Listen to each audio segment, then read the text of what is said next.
Hello, everybody. You're on the mic. And on today's episode, we're going to talk about some news that came out over the weekend in regards to a con owner who is one of the ones leading the charge against Vic last year, as well as some stuff that came out about him over the weekend. So, without no further ado, let's get to talking about this. So, back last Thursday, June the 4th. This con runner by the name of David Henkin, who is the founder and owner of San Japan, an anime convention based out of San Antonio, made a tweet when he was asked why his convention does not invite people of color to their conventions. Well, in that he basically said that reason that he doesn't invite people of color to his conventions is because he claimed people of color do not, or black people or African American, however you want to put it, do not make money for conventions. In fact, as part of his quote, he took a shot at Vic by saying, "Well, when we get inundated with people asking for us to invite sexual predators and superstar diva assholes, you know." So it was basically revealed throughout throughout the discourse over the weekend on it that this is a guy who's part of a Facebook group of con runners that um, that made it their purpose to try to gatekeep Vic out of conventions. You know, um, it's kind of funny. A lot of these con runners, they like to claim that they're progressive. They white knight. They start pounding the drum of social justice, and then a lot of times it comes to be found out that they're not as into the message as they want everybody to believe in.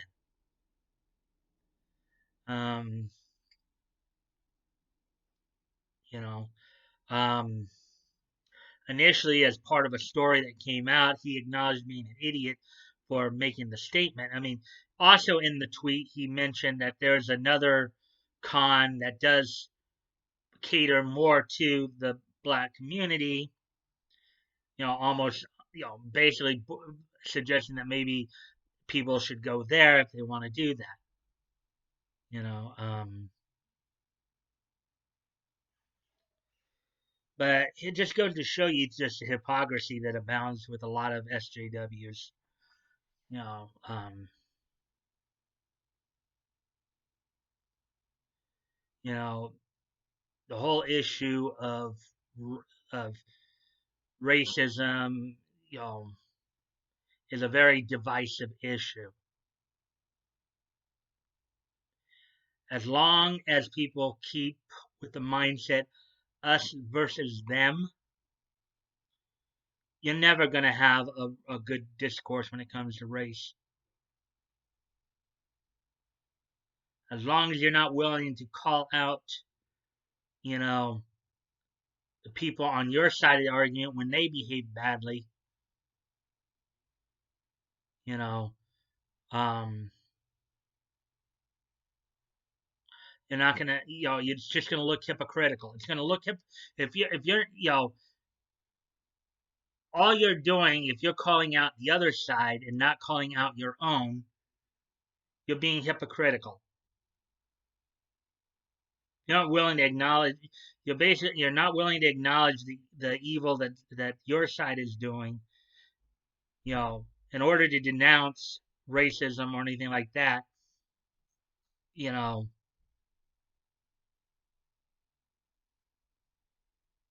you're you're part of the problem. You're just you're just as bad as the other side. If you're not willing to call out your own for their bad behavior, you know, you're just as you're committing the same evil that you're condemning them for. You're just as racist as the person you're accusing of racism.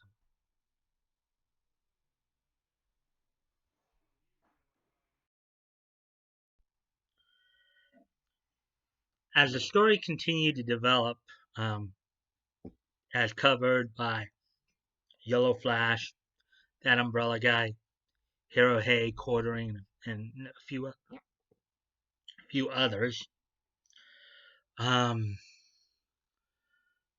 things of course progressively got worse. A lot of people were coming down on David Henkin for what he said. A lot of bad takes. And there were other con runners like Ginny McManus of Anime Milwaukee who basically supported him. But what ended up happening, of course, is the board of directors of San Japan had decided to ask, in lieu of the controversy, in lieu of what's going on in the world right now, had asked him to step down. So basically, a con that he started, he was the founder of. It was his baby. He now no longer has power in that convention because because of what he did here, because of what he said. Now, should he have been canceled? I don't I don't really believe in. I don't think any of us really believe in the idea of canceling somebody. Okay, and let people decide for themselves if they want to support him or not. But don't try to go out and ruin somebody over it. But but yeah, the ironic thing is that this guy went out and tried to cancel Vic. He was one of the leaders within the you know within the con runner community. Um, there are many people who cited he was one of the ones who was kind of like trying to put pressure on groups like on conventions like Anime Matsuri to try to keep Vic out. Um, for that matter, in fact, it's Tug, that umbrella guy, was making the suggestion that that a lot of the accusations that were levied against John Lee, the the um, the head of Anime Matsuri, um, was because he was trying to go after Anime Matsuri. Basically, a lot of these people run this Facebook group page of con runners. They basically kind of act like a mafioso almost. It's like, yeah, you're gonna do what we say, or else we're going to make sure that you can't do business. They act like this mafioso, like they're the end all be all, and that's not the case. I always encourage cons to listen to the fans, and for fans, if there are particular guests that no matter who it is, if you want to meet a guest at a particular con, they need to be invited, and you need to ask. You need to, in a very polite and respectful manner, ask that those guests be invited to the cons. That's the key point there. But this guy, he did a bad take, and now he no longer has his con. There's still people asking if he's even still getting paid for the con, mind you, but he basically has no longer has any power because basically the board asked him to step down. He stepped down, and now the board will be running San Japan. The San Japan board will be running the con from now on apparently. Um, but if that's part of it is there. It does need to be somewhat of a change of culture there too, with the but in trying to change that culture to a more positive culture, whether it be for good or ill, you cannot single out any one group. Okay, you cannot single out any one group for special treatment. If you want equal treatment under the law in society, then it has to be equal, regardless of if you're white, black, Hispanic, Asian. Everybody has to be treated. Everybody should be treated the same. You should go out and you should treat others as you would like to be treated. If you want to be respected, then you should treat others with respect. If you want people to hear what you have to say, then you have to listen to what they have to say and really take into consideration what they're saying. You need to take into consideration what they're saying. They need to take into consideration what you're saying, and just weigh it against common sense. You know. So that's a lot of what I'm going to say on that topic. So, anyways, moving on to the next part, something a little bit more positive here. We're now heading into the This Day in Each History segment. Let me review here real quick.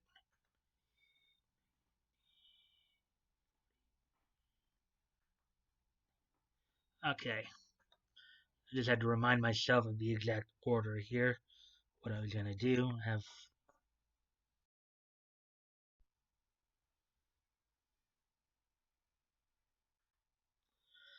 Okay, so um on this so starting off on this day in each history. First off, on this date, today being June the 8th, 2020, on this date in 1946, 74 years ago, Screwy, Screwy Wright, an animated short film produced in Technicolor by Michael Shines Productions, was released on this date in 1946.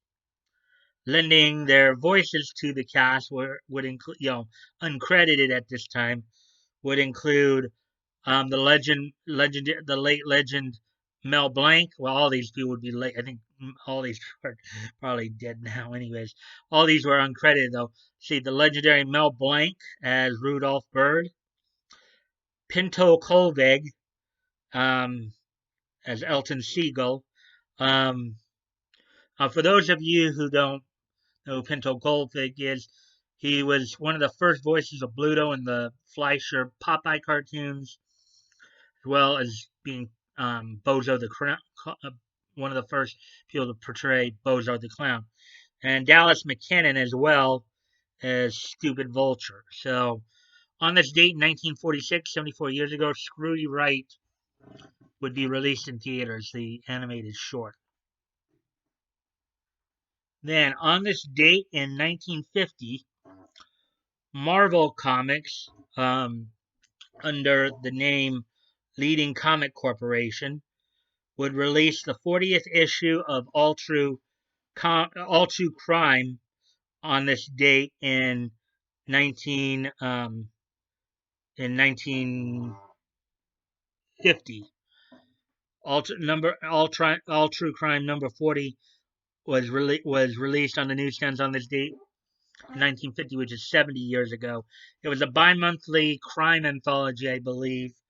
No feature characters. It was just basically a crime anthology. As a sub headliner, though, true cases prove crime can't win. So that happened on this date 70 years ago. Then we have a birthday to celebrate. Japanese seiyuu Mamoru Miyano celebrates his 37th birthday today. Japanese seiyuu Mamoru Miyano was born on this date in 1903, which would make him 37 today. Among the roles he would provide the Japanese voice for would include Tamaki Suo in Ouran High School Host Club, Light Yagami in Death Note, Death the Kid in Soul Eater, Moondoggy in Eureka 7. So this is the guy who provided the Japanese voice for a number of these characters. So today he celebrates his 37th birthday. So happy birthday to Mamoru Miyano. And on this date in 1990, from the Budokan Hall in Tokyo, Japan, at the AJPW show, in the main event, Mitsuharu Misawa would defeat would earn an upset victory over Jumbo Tsuruta. Misawa would eventually become a major star with All Japan Pro Wrestling. This was on an All Japan card, but in the main event, Mitsuharu Misawa would defeat Jumbo Tsuruta. Also on the card, Stan Hansen would defeat Terry Gordy to win the All Japan Triple Crown title. Among some of the other matches on the undercard include Dr. Death Steve Williams defeating Kenta Kobashi, Bam Bam Bigelow beating Toshiaki Kawada, Abdul the Butcher and Tiger Jeet Singh battling to a double DQ, and then in a six-man match, Giant Baba, along with Rusher Kimura and Great Kabuki, would defeat Masafuchi Haruka Henkin and Motoshi Okuma, with Kabuki getting the pin on Okuma. So that's basically the gist of what's happened on this day in Nietzsche history. So with that being said,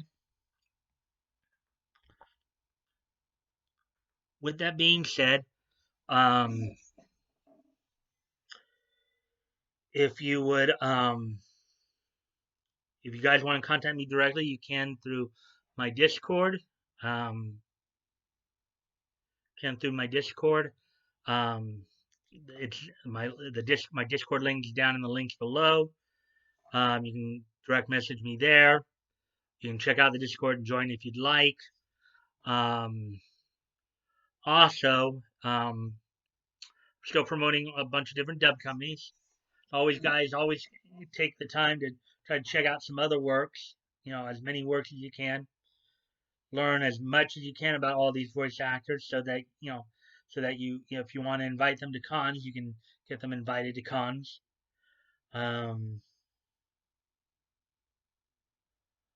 Also, I'm still promoting Vic's GoFundMe, as well as That Umbrella Guy and Little Umbrella Girl's latest comic adventures. Always, guys, never feel like you have to donate. If it's on your heart to do so, and you have the means to, please consider donating. If you have already donated, please consider donating again. And if you cannot donate, you can still help out the cause by sharing the link. Sharing is caring. You never know, maybe somebody in your circle of friends will want to help out as well. And if you like this content, I ask that you please like, comment, share, and subscribe. I always look forward to the conversations with you guys, as long as they're civil and respectful. We can always, have disagreements. We can always agree to disagree, as long as we're presented civilly and respectfully, and